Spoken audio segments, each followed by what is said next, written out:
Hello and welcome to M civil services. मैं अभिषेक कुमार आप सबका स्वागत करता हूं हमारे एक नए लेक्चर में, जिसमें मैं आज आपको बताने वाला हूं हमारे जो इलेक्शंस हुए हैं वाइस प्रेसिडेंट के, उनसे जुड़े हुए फैक्ट्स को, साथ ही जो हमारे नए उपराष्ट्रपति बने हैं उनके बारे में आज हम कुछ जानकारियां प्राप्त करेंगे। और उसके साथ ही साथ आज मैं आपको बेसिक जो वाइस प्रेसिडेंट की इलेक्शन से या वाइस प्रेसिडेंट से जुड़े हुए पॉलिटी के आर्टिकल्स हैं उनको आपके साथ डिस्कस करूंगा। तो चलिए बिना देरी किए क्लास को स्टार्ट करते हैं और जानते हैं हमारे 15वें उपराष्ट्रपति के बारे में।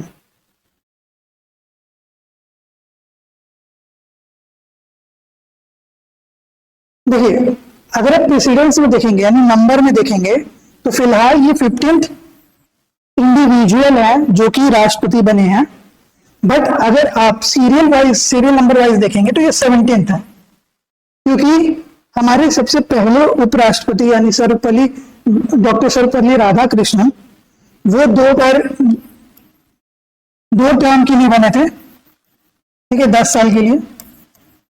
इसके अलावा हमारे जो पिछले उपराष्ट्रपति रहे हैं हामिद अंसारी साहब, वो भी 2 बार के लिए रहे थे, ठीक है।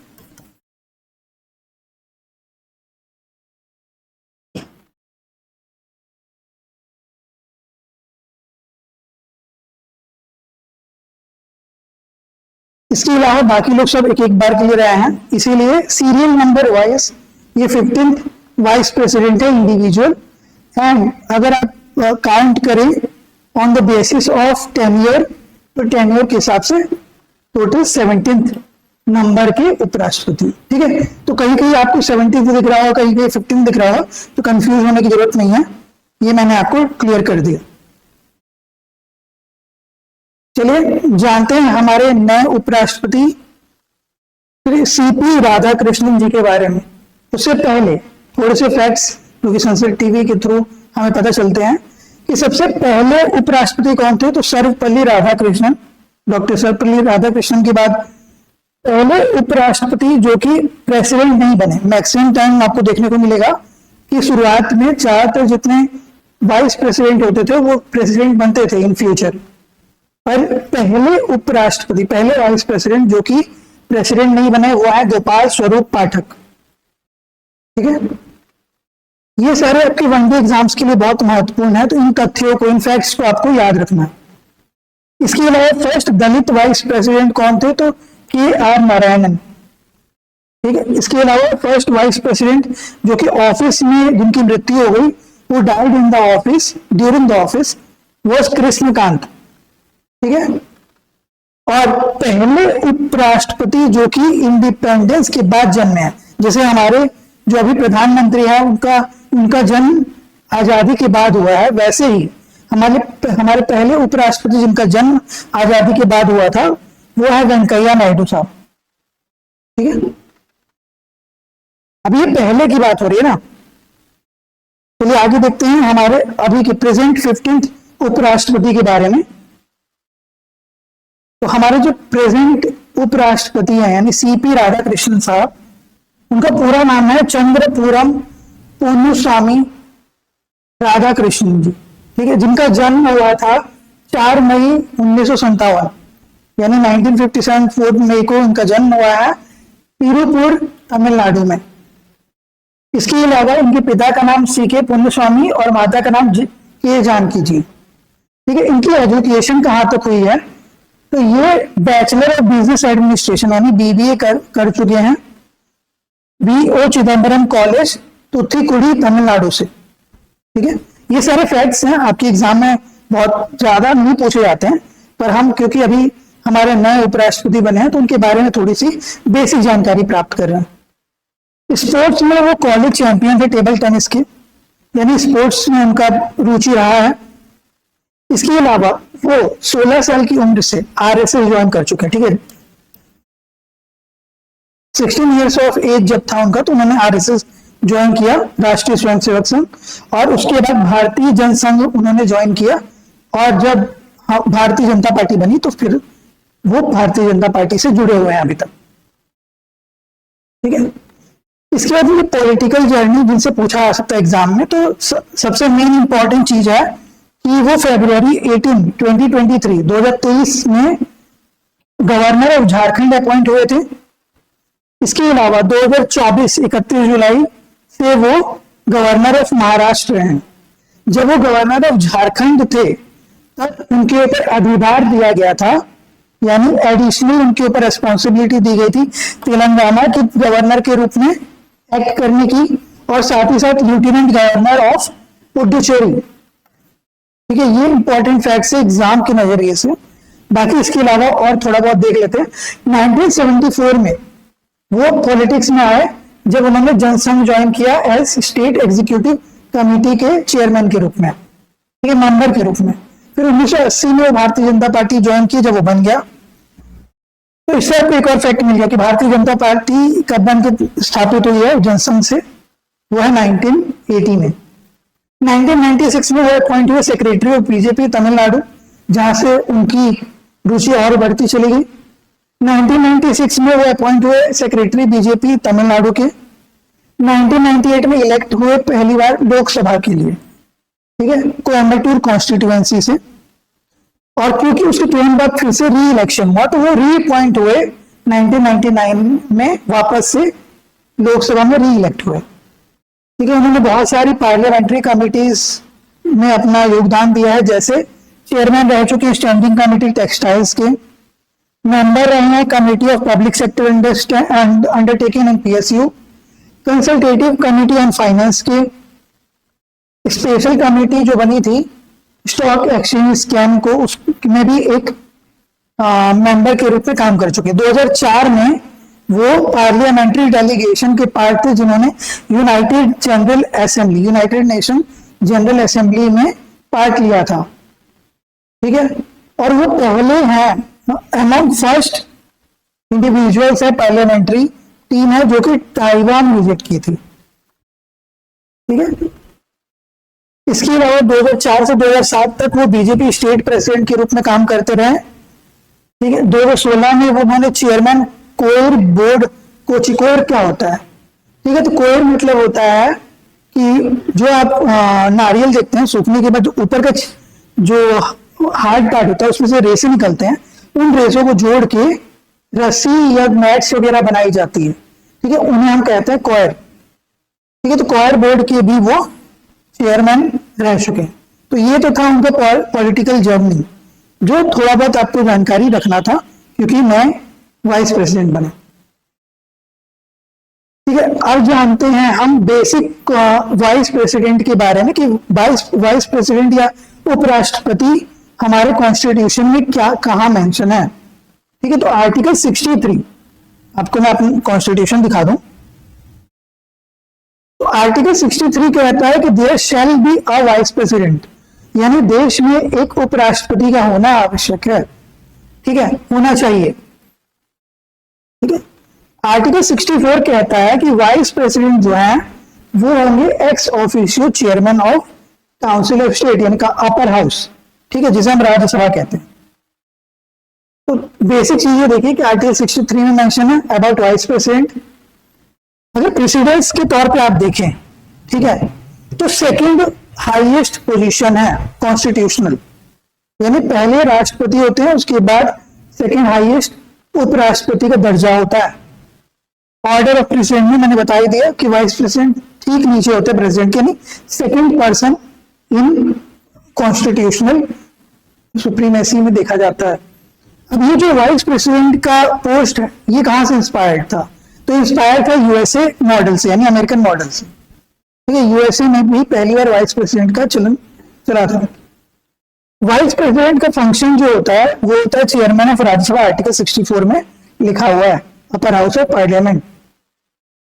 और इसके अलावा वो एक्ट करते हैं प्रेसिडेंट ऑफ इंडिया के तौर पे, जब प्रेसिडेंट की जो पोस्ट होती है वो वैकेंट होती है किन्हीं भी कारणों से, चाहे वो इनएबिलिटी के कारण हो या डेथ के कारण। ठीक है, चलिए इनको और डिटेल में हम देख लेते हैं। सबसे पहले तो क्वालिफिकेशन क्या होती है उपराष्ट्रपति बनने के लिए, तो राष्ट्रपति और उपराष्ट्रपति बनने के लिए क्वालिफिकेशन होती है आपकी सबसे पहली, और कि आपको सिटीजन ऑफ इंडिया होना चाहिए। ठीक है, कोई और किसी और देश का नागरिक हमारे देश में उच्च पोजीशन को नहीं कैप्चर कर सकता, यानी इलेक्ट नहीं हो सकता है। आपको सिटीजन ऑफ इंडिया होना चाहिए। इसके अलावा मिनिमम 35 ईयर्स ऑफ एज आपने अटेन कर ली होगी। इसके अलावा क्या क्वालिफाइड होना चाहिए, जो कि राज्यसभा में क्वालिफिकेशन के नॉर्म्स दिए हुए हैं इन रिप्रेजेंटेशन ऑफ पीपल्स एक्ट। ठीक है, रिप्रेजेंटेशन ऑफ पीपल्स एक्ट में जो दिया हुआ है प्रोसीजर या qualification to become a member of Rajya Sabha, ये होना चाहिए। ये कोई ऑफिस ऑफ प्रॉफिट होल्ड नहीं करना चाहिए। कहाँ पे? यूनियन गवर्नमेंट में, स्टेट गवर्नमेंट या लोकल अथॉरिटी में, या किसी अदर पब्लिक अथॉरिटी में। ठीक है, और हमारी क्लासेस अब जब ज्वाइन करेंगे, जहां मैं डिटेल में आपको पॉलिटी पढ़ाता हूं, वहां मैं बताऊंगा आपको कि ऑफिस ऑफ प्रॉफिट क्या होता है और किस तरह वर्क करता है, कैसे डिसाइड होता है। क्या प्राइवेट एंटिटी या प्राइवेट कंपनी में काम करना भी ऑफिस ऑफ प्रॉफिट होता है या नहीं होता है। इन सब को जानकारी अगर आपको चाहिए, आपको आने वाले समय में यूपीएससी या पीएससी की तैयारी करनी है, तो आप हमारे साथ जुड़ सकते हैं। हम आपको यूपीएससी और पीएससी की इंटीग्रेटेड तैयारी करवाएंगे। हमारा नया बैच 22 सितंबर से लॉन्च होने वाला है, जिसके लिए अधिक जानकारी आप हमारे सेंटर पे आके प्राप्त कर सकते हैं। इसके अलावा आप चाहें तो हमारे वेबसाइट में दिए गए नंबरों से कॉल कर सकते हैं। हमारा वेबसाइट का लिंक है aimcivilservices.in, जहां जाके आपको हमारा कॉन्टेक्ट नंबर भी मिल जाएगा, या फिर आप गूगल में सर्च करेंगे एम सिविल सर्विसेज रायपुर, तो वहां से भी आपको हमारा नंबर मिल जाएगा। चलिए आगे देखते हैं। तो नॉमिनेशन प्रोसीजर क्या होता है? क्वालिफिकेशन तो हो गया, लेकिन इलेक्शन लड़ने के लिए नॉमिनेशन प्रोसीजर क्या होगा? तो मिनिमम 20 एमपीज एज प्रपोजर और 20 एमपीज एज सेकेंडर होना चाहिए, यानी 40 एमपीज का आपको सपोर्ट होना चाहिए, तब जाके आप क्या भर सकते हैं इलेक्शन में नॉमिनेशन। ठीक है, 20 एमपीज एज सेकेंडर। इसके अलावा 15,000 का कॉशन बेसिकली डिपॉजिट मनी होता है, सिक्योरिटी डिपॉजिट, जो कि सबमिट किया जाता है विथ इलेक्शन कमीशन। ठीक है, तो ये बेसिक नॉर्म्स थे। आगे देखते हैं। अब देखते हैं कैसे उपराष्ट्रपति इलेक्ट होता है। ठीक है, तो उपराष्ट्रपति यानी वाइस प्रेसिडेंट जो है वो डायरेक्टली इलेक्ट नहीं होते हैं। हमारे देश में राष्ट्रपति और उपराष्ट्रपति का डायरेक्ट इलेक्शन नहीं होता है, पब्लिक चॉइस नहीं होता है। हम जिन रिप्रेजेंटेटिव्स को, यानी जिन लोगों को हम चुन के भेजते हैं डायरेक्टली, वो डिसाइड करते हैं बाय देयर वोट कि कौन राष्ट्रपति या उपराष्ट्रपति बनेगा। तो बेसिकली इनडायरेक्ट इलेक्शन है, डायरेक्टली नहीं होता है। इसके अलावा ये जो होता है ये एक इलेक्टोरल कॉलेज करता है। इलेक्टोरल कॉलेज का मतलब है एक ग्रुप जिनके पास ये पावर है टू चूज या to elect the vice president and president. ठीक है, तो वाइस प्रेसिडेंट के इलेक्टोरल कॉलेज में सिर्फ और सिर्फ एमपीज होते हैं। इतना याद रखिएगा, सिर्फ और सिर्फ एमपीज को ही ये पावर है कि वो वाइस प्रेसिडेंट चुन सकते हैं। ठीक है, बल्कि अगर आप देखें कि उपराष्ट्रपति के अलावा राष्ट्रपति के चुनाव में, तो वहां पे एमएलएस के पास, elected MLAs and elected MPs के पास ये पावर है। यहाँ पे इलेक्टोरल कॉलेज में जो वाइस प्रेसिडेंट की इलेक्टोरल कॉलेज होता है उसमें नॉमिनेटेड एंड इलेक्टेड दोनों होते हैं। कौन? लेकिन एमपीज, सिर्फ और सिर्फ एमपीज, मेंबर ऑफ पार्लियामेंट। ठीक है, की डिफरेंस प्रेसिडेंशियल इलेक्टोरल कॉलेज में और यहाँ पे क्या होता है मैंने बता ही दिया आपको कि यहाँ पे both elected and nominated members होते हैं। ठीक है, पार्लियामेंट के, और सिर्फ पार्लियामेंट के मेंबर्स होते हैं। स्टेट इलेक्शन असेंबली यानी स्टेट लेजिस्लेटिव असेंबली या विधानसभा के मेंबर्स को इंक्लूड नहीं किया जाता है, यानी MLA not included in the election of vice president electoral college में। इलेक्शन जो है वो सिस्टम कौन सा फॉलो करता है? Proportional representation with single transferable vote. मतलब प्रोपोर्शनल रिप्रेजेंटेशन होगा, यानी जिस प्रोपोर्शन में वोट्स जाएंगे उस प्रोपोर्शन में आपको वोट मिलेगा और उसको काउंट किया जाएगा। और सिंगल ट्रांसफरेबल वोट यानी कि आप यहाँ पे सिंगल पर्सन को वोट नहीं करेंगे, आप अपनी चॉइस या प्रेफरेंस डालेंगे। यानी जो लोग इलेक्टोरल कॉलेज में हैं वो अपनी प्रेफरेंस डालते हैं उन प्रेफरेंस के बेसिस पे हम ये डिसाइड करते हैं कि किसको 50+1% वोट सबसे पहले मिलता है। ठीक है, ये तब तक चलती रहेगी जब तक 50+1 यानी 50%+1 वोट किसी भी एक कैंडिडेट को नहीं मिल जाता। ठीक है, इसके बारे में और अधिक जानकारी हमारी क्लासेस में आपको उपलब्ध है। आप YouTube पे जाके पुराने हमारे लेक्चर्स में भी देख सकते हैं, जहां मैंने बहुत डिटेल में सिंगल ट्रांसफरेबल वोट को समझाया है। ठीक है, voting is done through secret ballot. ठीक है, जैसे हम लोग आज के समय में ईवीएम के थ्रू, इलेक्ट्रॉनिक वोटिंग मशीन में हम अपना वोट डालते हैं, वैसा यहाँ वोट नहीं होता है, यहाँ पे सीक्रेट बैलेट होता है। ठीक है, आप बैलेट में अपने चॉइसेस प्रेफरेंस डालते हैं, 1 2 3 4 5 जितने भी कैंडिडेट खड़े होंगे उस बेसिस पे, और उस बिना पे आप उस बैलेट के अंदर अपना पर्चा डालते हैं। ठीक है, यानी जो इलेक्टोरल कॉलेज में है वो। ठीक है, सीक्रेट बैलेट हो गया। इसके अलावा कोई भी डिस्प्यूट जो होता है इलेक्शन ऑफ वाइस प्रेसिडेंट से जुड़ा हुआ, इसके लिए सुप्रीम एजुकेटिंग ऑफिस कौन सी होगी जो चेक करेगी, वह है सुप्रीम कोर्ट, और उनका वर्डिक्ट होगा फाइनल।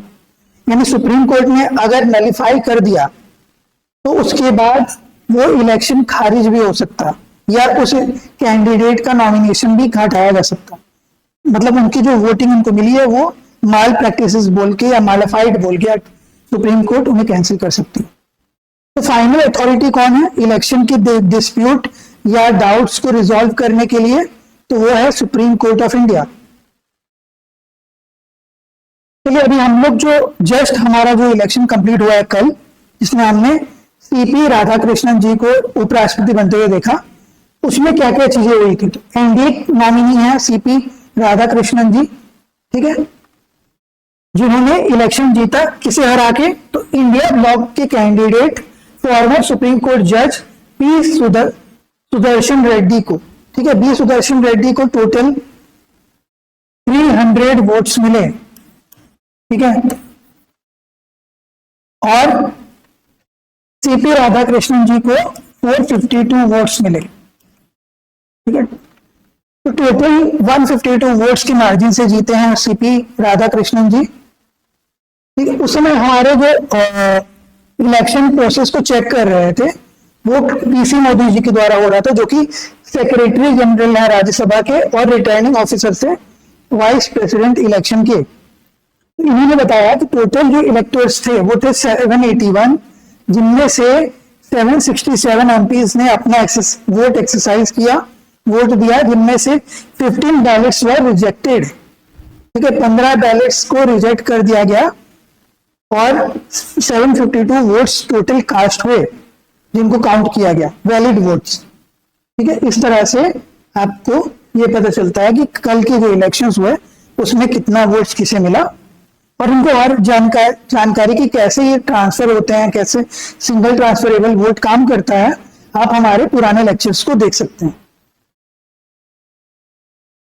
अब जानते हैं ओथ एंड एफर्मेशन, मतलब कि ओथ कौन लेता है, कहाँ लिया जाता है उपराष्ट्रपति का, किसके द्वारा करवाया जाता है। तो ओथ जो है वाइस प्रेसिडेंट पोस्ट के लिए वो 2 की कमिटमेंट्स के थ्रू होता है कि आप होल्ड करेंगे लॉयल्टी, और किसके प्रति? कॉन्स्टिट्यूशन ऑफ इंडिया के प्रति। ठीक है, उनकी जो कॉन्स्टिट्यूशन ऑफ इंडिया है उसकी डिग्निटी और लॉयल्टी को के प्रति अपना वफादारी दिखाएंगे, बेसिकली आप होल्ड करेंगे, परफॉर्म करेंगे ड्यूटीज सिंसियरली एंड रेस्पॉन्सिबिलिटी। ठीक है, तो बेसिकली ओथ एंड एफर्मेशन को मैं यहां से दिखा देता हूं।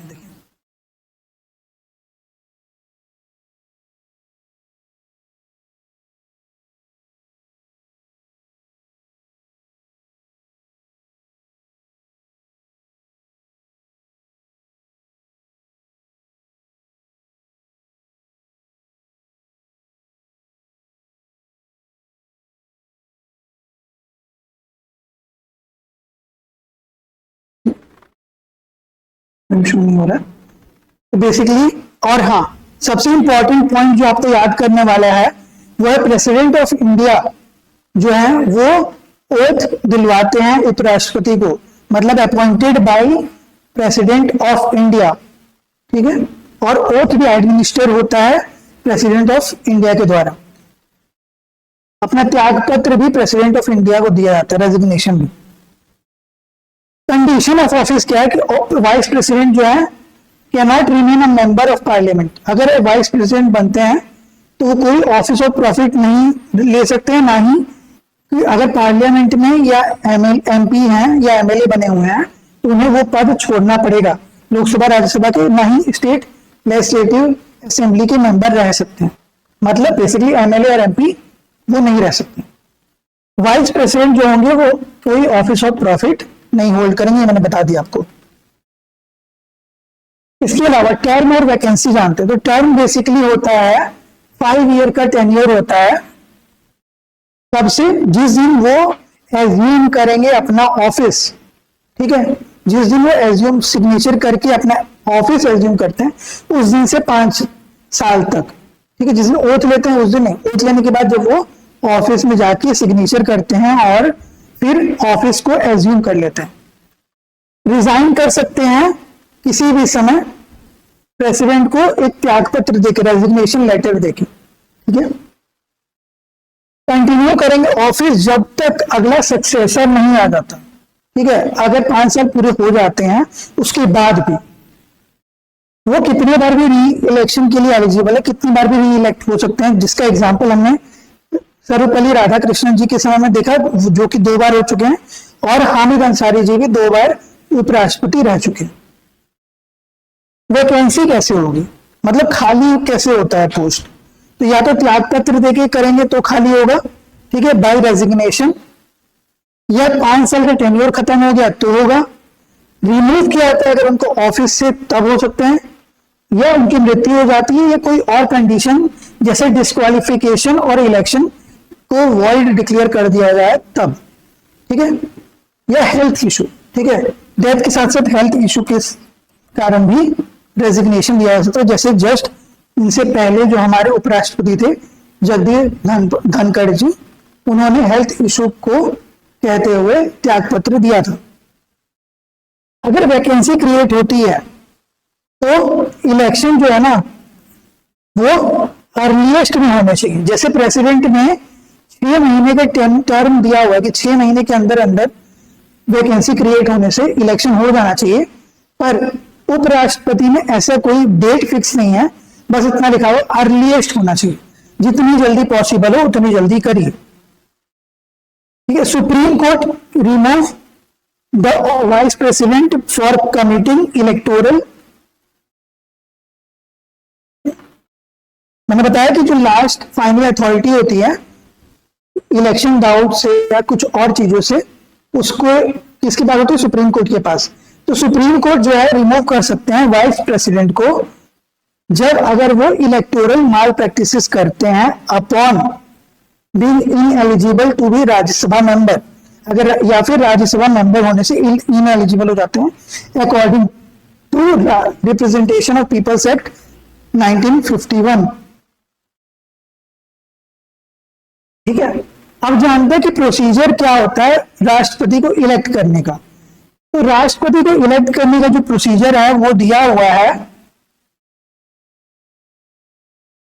आर्टिकल 66 में।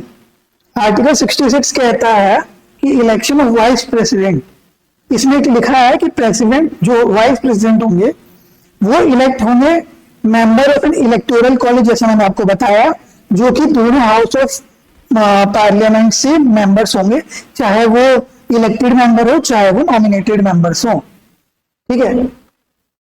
अब ये होगा कैसे, तो जो वाइस प्रेसिडेंट है वो किसी भी हाउस, जो vice president shall not be a member of either house, किसी भी हाउस के मेंबर नहीं हो सकते हैं। तो बेसिक चीजें तो मैंने आपको बता दी थी। अब जानते हैं कि रिमूवल कैसे होता है।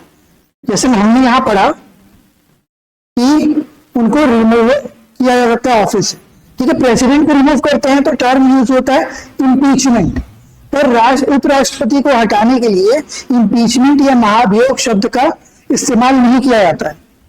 उस जगह पे हम कहते हैं रिमूवल, क्योंकि लास्ट में प्रेसिडेंट सिग्नेचर करके उन्हें रिमूव करते हैं। प्रेसिडेंट का जब रिमूवल होता है तो उस समय कोई और सुप्रीम अथॉरिटी नहीं होती है जो उनको हटाए, इसीलिए उस टर्म को हम बेसिकली इम्पीचमेंट कहते हैं। ठीक है, पर यहाँ पे क्या होता है कि जैसे ही ये जो प्रोसीजर वो पूरा होता है और राष्ट्रपति उपराष्ट्रपति को रिमूव कर दिया जाता है, तो लास्ट में राष्ट्रपति जो है उसको सिग्नेचर करके फाइनलाइज करते हैं कि यस अब हम इन्हें रिमूव कर रहे हैं। ठीक है, तो वाइस प्रेसिडेंट को रिमूव किया जाता है उनके टेन्योर खत्म होने से पहले।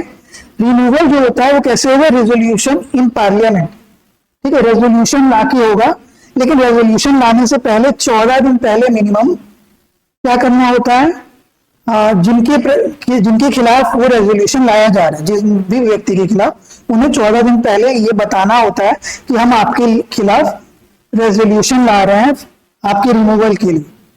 तो रिमूवल में 2 हिस्से होते हैं। ठीक है, सबसे पहले तो जो रिमूवल का प्रोसीजर होता है वो सिर्फ और सिर्फ राज्यसभा से ही स्टार्ट हो सकता है, इनिशिएट हो सकता है, लोकसभा से नहीं। तो राज्यसभा में अगर रेजोल्यूशन आया है तो वो रेजोल्यूशन जो है वो इफेक्टिव मेजॉरिटी से, यानी कि टोटल जो मेंबर्स अभी उस समय प्रेजेंट हैं, मतलब प्रेजेंट होने का मतलब है कि जो मेजॉरिटी है जिनमें से वैकेंसीज हटा दी जाए। ठीक है, मान लेते हैं कि 500 सीट्स हैं, पर टोटल इलेक्शन और जो टोटल हमने सिलेक्शन किया, इलेक्ट किया, वो है 496, तो 4 वैकेंसी को हटा दिया जाए तो 496 में जो आपका मेजॉरिटी होगा यानी 50 + 1%, उसे हम काउंट करेंगे, उसे कहते हैं हम इफेक्टिव मेजॉरिटी। एक और चीज आपको बता दूं कि इफेक्टिव मेजॉरिटी कोई अलग मेजॉरिटी नहीं है, जबकि वो सबसेट है स्पेशल मेजॉरिटी का। ठीक है, स्पेशल मेजॉरिटी का ही पार्ट है इफेक्टिव मेजॉरिटी। उम्मीद करता हूं इफेक्टिव मेजॉरिटी समझ गए होंगे, यानी कि टोटल वैकेंसी हटाने के बाद जितने भी सीट्स हैं वहां पे, चाहे वो उस दिन प्रेजेंट हो या ना हो, उन टोटल में से 50% + 1 वोट किसी व्यक्ति को मिल जाता है, इस रेजोल्यूशन को मिल जाता है हाँ में, तो हम कंसिडर करें कि यस जो रेजोल्यूशन है वो राज्यसभा से पास हो गया है। इसके बाद ये लोकसभा में जाता है, जहां एक सिंपल मेजॉरिटी से पास कर दिया है अगर रेजोल्यूशन को, तो हमें मान लेना पड़ेगा कि अब से उपराष्ट्रपति को हमने रिमूव कर दिया है। रेजोल्यूशन जो है रिमूवल का वो सिर्फ और सिर्फ राज्यसभा में इंट्रोड्यूस होगा, लोकसभा में नहीं, ये मैंने बता दिया आपको। 14 दिन पहले नोटिस देना होता है, ये भी मैंने आपको बता दिया। ठीक है, और लास्ट में कॉन्सेप्ट ऑफ इफेक्टिव मेजॉरिटी मैंने बताया कि सबसेट होता है स्पेशल मेजॉरिटी का, अलग से कोई सेपरेट कैटेगरी नहीं होती। ठीक है, उम्मीद करता हूं समझ में आ गया होगा। आगे देखते हैं वाइस प्रेसिडेंट के पावर्स और फंक्शन को। तो देखिए पावर क्या होता है कि काफी सिमिलर होता है स्पीकर से, क्योंकि ये एक्स ऑफिशियो चेयरमैन होते हैं किसके, राज्यसभा के। मतलब जैसे ही आप सेलेक्ट करते हैं वाइस प्रेसिडेंट को, उसके बाद से वो वाइस प्रेसिडेंट जो है वो राज्यसभा के चेयरमैन बन जाएंगे। उनका काम सिमिलर होता है जैसे स्पीकर होता है लोकसभा का।